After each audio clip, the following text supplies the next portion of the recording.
What's the deal? It's your boy J Mike, Mr. Athletic over everything. For no hobbies, only obsessions. I'm here to just give you guys a little breakdown into my coming prep for bench nationals in July. Might be in June. I can't remember right now, but I'm starting prep. It is, you can tell by the date. The date is on the wall. It is January, February, March, April 3rd, 2022. I'm actually documenting my entire prep going into nationals this time around because there's going to be more involved in this particular prep. I'm actually going back to full power. Some events happened today. I'll probably include in this particular video my all-time 308 full meet world record was almost broken today by the super freak named James Key, and it kind of sparked me a little bit. You know what I'm saying? I've been sleeping on doing squats and deadlifts and things of that nature, and some of it was I was just dealing with too many shoulder issues, and it was making it just hard for me to actually get motivated to train. But watching someone come so close to breaking my world record, it was like, you know what, the time is now, and do it in the correct fashion.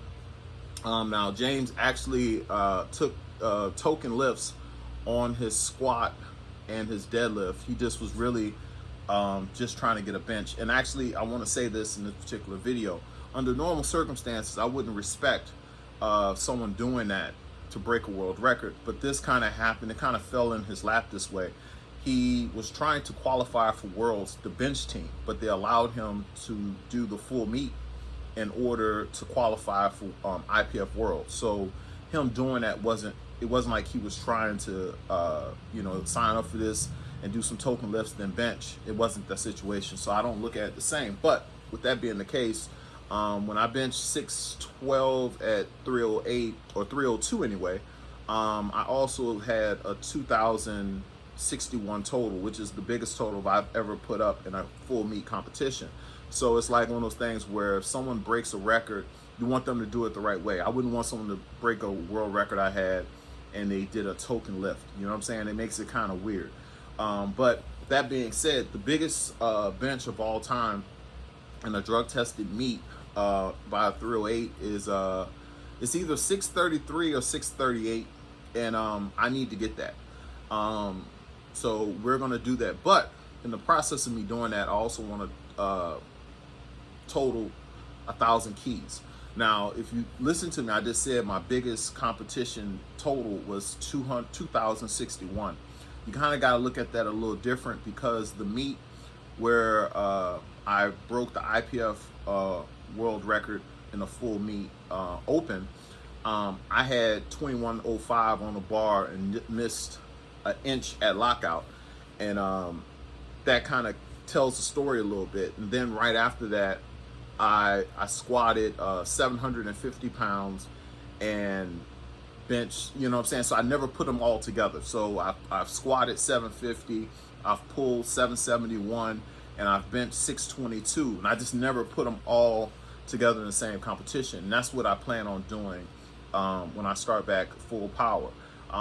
That competition will probably happen sometime in December, where I go for the 1,000 kilos. But just to get acclimated back into full powerlifting, I'm going to start training now during my bench prep, and then I'll do a full meet shortly after.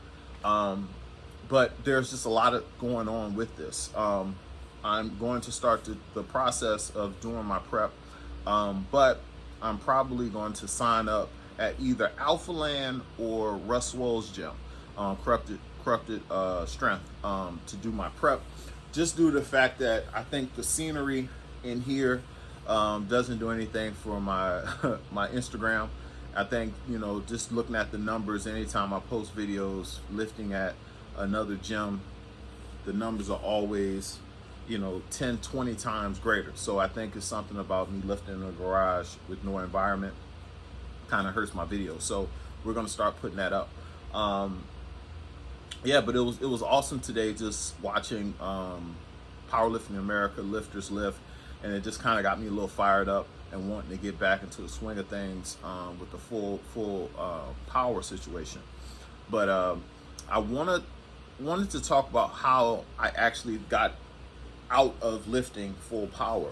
If many of you guys follow my story, my son got diagnosed with brain cancer in 2018, shortly after I came back from IPF World. So as all my lifts were coming together, my squat was getting bigger, my deadlift was on point, my bench was huge, my kid got sick.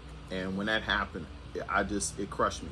It made it to where me coming back to powerlifting didn't make sense. It didn't feel the same. I revved up and did Raw Nationals that year. I finished second to Ray Williams, had a decent total, battled out with Big Pena for second place. And right after that, my sponsorship situation dissolved because of, them not understanding what I was going through, and they wanting to go in a different direction. So when that sponsorship ended, I was told that I was going to get a sponsorship by another company. It was pretty much done deal. So I'm waiting for the end of the year, waiting for the paperwork and all this stuff to go through. And then last minute, it was we got to wait. We got to see what's going on. And I'm like, wait, what you mean? They're like, well, some things have changed, So pretty much, I told the other companies that were pursuing me for sponsorship, I told them pretty much I was signing with another company beforehand and turned them down. And when that didn't go through, I couldn't go back to those same people for sponsorship. It had made it I wasn't good enough for this company, but I'm gonna come let y'all give me some money. You know what I'm saying? So it didn't work out. So I wound up not having sponsorship. And what I found is that not having sponsorship kind of affects me in a little different way. Just like my rack situation here, this is made by Noble Vice Performance. They've sponsored me for years now, but they no longer make racks or whatnot. So, the sponsorship situation is a little bit different. They're more just friends. Now they're some of my best friends in the hobby. So it's not like I'm sponsored by them anymore.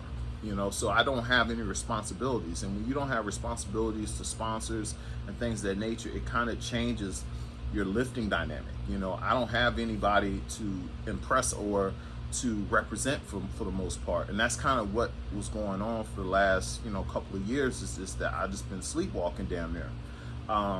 After my situation dissolved with A7, I started my own clothing line, AOE Custom Apparel. And I said, you know what? I'm gonna go and put all my energy into bench press. It didn't require me to train as hard. I didn't have to put as much work in. And I thought that I could actually, build a big enough bench to where it could actually, carry me over and actually expand a little bit and do a little bit better social media wise, business wise, help out with sales for merchandise and things of that nature. I started doing that. I went into the process of developing my own wrist wraps. I spent about $5,000. The factory that was doing my wrist wraps shut down, and they ran off of my money. So I lost a nice chunk of money that was supposed to go towards me having the wrist wraps that I pretty much was supposed to have with A7. I was supposed to have a signature series wrist wrap with them, and they kind of procrastinated on it, spelled my name wrong on the prototypes, and that pretty much dissolved my relationship with them. That was kind of the big issue, and I was going to do it myself, and that kind of didn't happen due to the fact that happening. Now I started selling clothes, and the bench was going fine. If I'm make more videos concerning the bench press and what happened over the last year coming forward, but I was going to utilize that time that I was, crushing 650, 657, 640, doing huge doubles that's never been done before by a drug-tested lifter my size and my age, and none of it worked. Pretty much the people who had websites and media outlets for powerlifting did not cover anything I did. Now I will shout out on Garage Gym Media. They covered me a great deal and reposted my stuff and did give me some light, and that helped. Powerlifting Motivation even covered me sometimes, as well as World's Strongest Fan. They documented a lot of my biggest lifts, but some of the bigger outlets that had covered my stuff before, they just stopped, and it felt personal. And once I realized that you get cut off by media, or certain places try to minimize what you're doing, it can affect you going forward. And that's kind of what was happening, and it affected me. I was like, okay, no one's gonna repost it, I'm gonna bench again. So I basically benched 600 plus pounds 150 times in the course of like 6 months. And I basically wore myself out. My setup in my garage was off. It caused me to injure my right shoulder, and me switching this back today made me realize that's what been giving me issue. I hadn't touched the weight in over a month since the Arnold, and I came in with no shoulder issues, and I could just tell that the orientation of the bench was causing me the issue with my shoulder. But all that going forward, I think it was just good for me to give a little backdrop on where I've been and what I've been doing.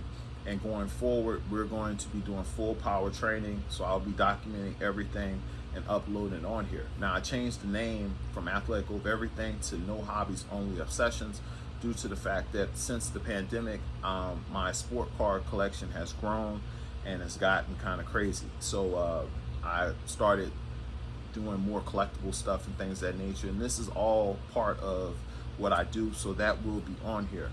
You'll start seeing my sport card collection and videos and pickups and things of that nature. But this was more or less a heads up to what was going to happen going forward. So look for me not to train so much in my garage anymore, and yeah, and just showing off my collection a little bit. But I just thought this was a good little video to get you guys started, and so you can see what's going to happen going forward. So for all the people who've been asking where are the lifting videos, they'll be back.